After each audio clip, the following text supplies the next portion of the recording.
साथ संगत जी, प्रेम से कहना धन निरंकार जी। एक नई साखी के साथ स्वागत है आप सभी का आपके ही अपने चैनल पर। और हमारी आज की साखी का शीर्षक है दहेज।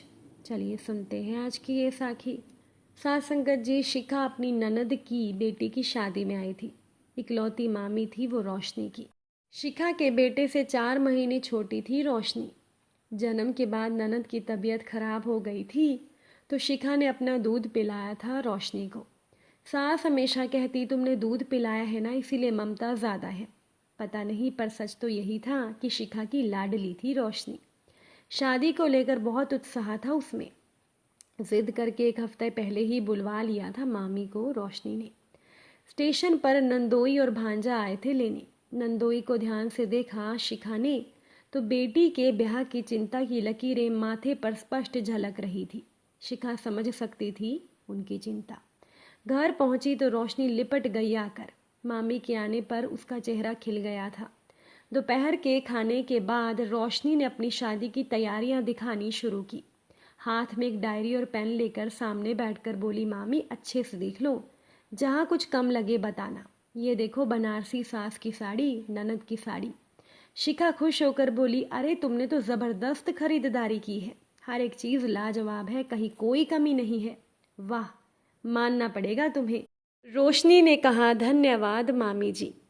तो शिखा ने कहा, तुम्हारा टेस्ट ज़रा हट के है, तुम्हें अच्छा लगा है मतलब अच्छा ही होगा। तो रोशनी ने कहा, मामी आज शाम को मेरे ऑफिस के सहकर्मी आ रहे हैं सामान देखने, तो आप माँ के साथ मिलकर कुछ अच्छा सा खाना बना देना। शिखा ने सहमति जताई। इतनी जल्दी उसने सारा सामान तो देखा नहीं था। सोचा शाम को सबके साथ वो सामान देख लेगी। रोशनी अपने पिता के साथ बाकी की तैयारियों पर चर्चा कर रही थी। अब शिखा को खुद की बेटी की शादी की भी चिंता होने लगी।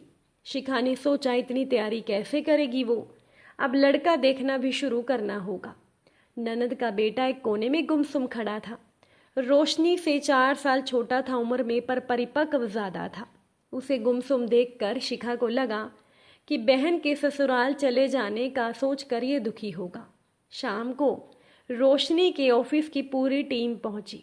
रोशनी खुश होकर अपनी शादी का सामान दिखा रही थी। ननद भी सबका स्वागत कर रही थी उत्साहित होकर। ननद का बेटा भाग भाग कर सबकी खातिरदारी कर रहा था। सारा सामान देखकर तो शिखा की आंखें फटी की फटी रह गई। इतना दहेज, पूरा बाजार ही मौजूद है यहाँ तो। रात को छत पर टहलते हुए शिखा के ननद के बेटे ऋषभ ने हॉल, बैंड, आतिशबाजी और टेंट के बारे में पूछा तो उसने कहा, मामी सब हो गया है, एडवांस भी दे दिया है, बस 2 दिन पहले टेंट भी लग जाएगा। शिखा ने उसका उत्साह बढ़ाने के लिए कहा, ऋषभ तुमने बहुत अच्छा इंतजाम किया है, देखना तुम्हारी पत्नी भी बहुत सुंदर आएगी। प्रीति बहुत खुश है, रुपयों पैसों की कोई मुसीबत तो नहीं है ना बेटा। तो ऋषभ दुखी होकर बोला, नहीं मामी जी, सब इंतजाम हो गया है, फूल और मिठाई का बस पक्का करना है। दीदी ने एक एक सामान अपनी पसंद का लिया है। माँ के साथ पिछले 4 महीनों से खरीदारी चल रही है उसकी। ऋषभ की आवाज में एक मौन दर्द था जिसे शिखा चाहकर भी अनसुना ना कर सकी। उसने भी सोचा, क्यों ये सब वो पूछ रही है। अगले दिन कॉलोनी वालों को न्योता दे दिया गया था दहेज का सामान देखने का। चाय नाश्ते का इंतजाम सुबह से ही कर रही थी ननद। शाम को कॉलोनी की महिलाओं ने आकर रोशनी की शादी की बधाई दी, गाने गाए। तो शिखा का ननद ने परिचय करवाया। अचानक से एक महिला ने ननद से पूछा, कैश कितना दे रहे हैं आप लोग।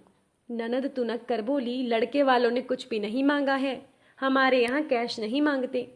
उस महिला ने कहा, अच्छा तो इतना सारा सामान बिना मांगे ही दे रही हैं आप, सुई से लेकर सिलाई मशीन कुछ भी तो नहीं छोड़ा आपने। हमने सोचा ज़रूर दबाव होगा वहाँ से। पार्टी खत्म होने पर शिखा ने भी यही सवाल किया अपनी ननद से। तो उसने हंसकर कहा, भाभी आपको तो पता है कितनी शौकीन है रोशनी, हर चीज़ का शौक है उसको। शादी को लेकर बचपन से ही सपने देखती थी। अब एक बार ही तो देना है, जिस चीज़ पर उसने हाथ रख दिया मैंने दिलवा दी। अपनी माँ की बात बीच में काट कर रोशनी बोली, मामी ससुराल में अगर इज्जत चाहिए तो खूब सारा दहेज लेकर जाना चाहिए, कोई कुछ बोले उससे पहले ही उनका मुंह बंद कर दो।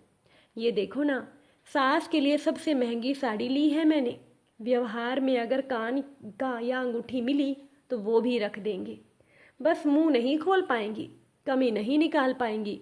और अपनी ननद के लिए भी पूरा सूटकेस भर कर सामान खरीदा है मैंने। शिखा हैरान हो गई ये सोचकर कि आजकल बेटियों को अपनी शादी का दहेज इतना प्यारा है।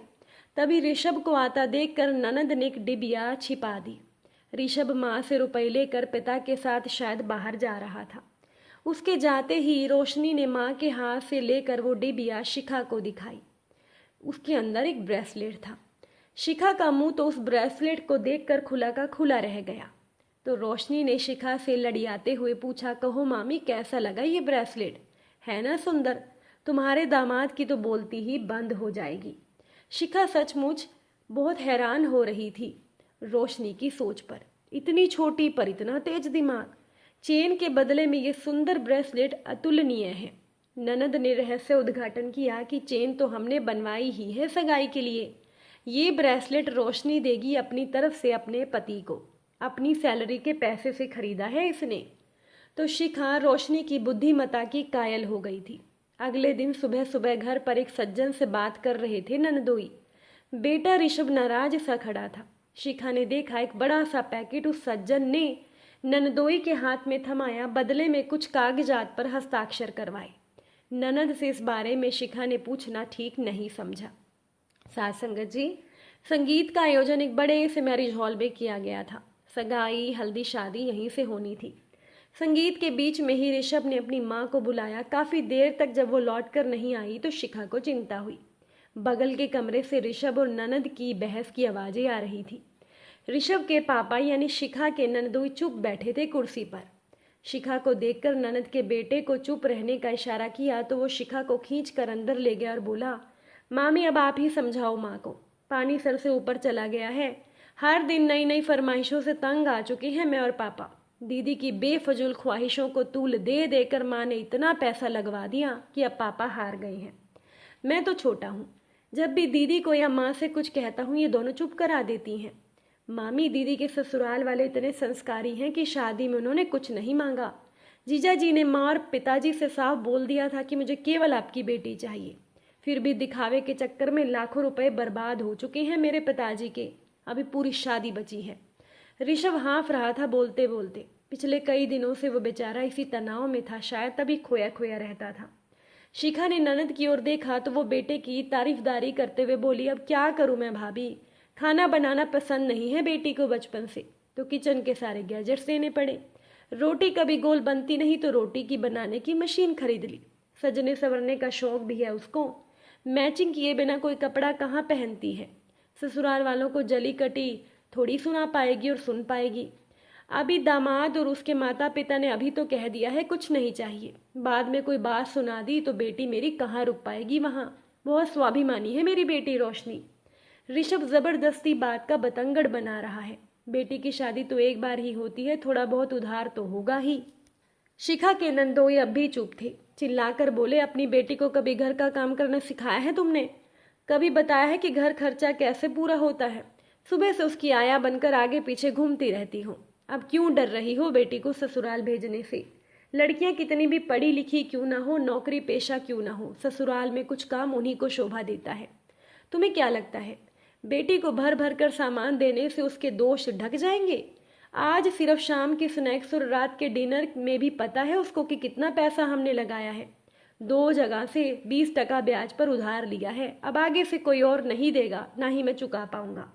अरे हम कोई इतने अमीर नहीं हैं, उनका भाग्य और है। अपनी बेटी की हर जायज नाजायज मांग पूरी कर करके तुमने खुद के पैरों पर कुल्हाड़ी मारी है। अब मैं और बर्दाश्त नहीं कर सकता। भाभी की भी तो बेटी है ना, देखा है ना तुमने, बचपन से वो घर के सारे काम करती है, पढ़ाई में होशियार है, बुद्धिमान भी है, तुम्हारी बेटी की तरह नहीं। शिखा वास्तव में आज गर्वित हो रही थी अपनी बेटी पर। शादी अभी नहीं हुई थी उसकी बेटी की, पर शिखा अपनी परवरिश से निश्चिंत थी। ये जो ससुराल वालों को सास संगत जी हम दोष देते हैं दहेज मांगने के लिए, हर समय ये सही नहीं होता। बेटों की सोच अब बदल रही है, दहेज के सख्त खिलाफ हो रहे हैं। दामाद अपने ससुराल का सम्मान करना सीख रहे हैं। अब आजकल लड़कियां दहेज चाहती हैं इसीलिए नहीं कि उन्हें प्यार है दहेज का। बल्कि इसलिए कि ससुराल वालों को दहेज के भार में वो जिंदगी भर दबा सके। मध्यम वर्गीय परिवार से होकर बड़े बड़े सेलिब्रिटीज की नकल करना फैशन बन गया है। ताम झाम और चकाचौंध वाली शादी का तमाशा दिखाकर या तो ऐसी बेटियां अपना तमाशा बनाती हैं या अपने माँ बाप का तमाशा बनाती हैं। दहेज प्रथा खत्म तभी हो सकती है जब बेटियां ना कहें दहेज के लिए। आज शिखा की ननद की बेटे का विद्रोह देखकर शिखा को बड़ी सीख मिली। अपनी बेटियों को दहेज में अच्छे संस्कार और ससुराल वालों के प्रति आदर का भाव रखना सिखाना ही पर्याप्त दहेज है। बेटियों की कमी छिपाने के लिए दहेज का दोष ससुराल वालों पर थोपना सरासर गलत है। बेटी यदि अपने पिता की आर्थिक स्थिति नहीं समझ सकती तो दामाद से उम्मीद करना यथोचित नहीं। अगर आज की ये साखी आपको अच्छी लगी हो, वीडियो को लाइक शेयर कर दीजिएगा। आप सभी से फिर मुलाकात होगी नई साखी और नए विचारों के साथ। साथ संगत जी, प्यार से कहना धन निरंकार जी।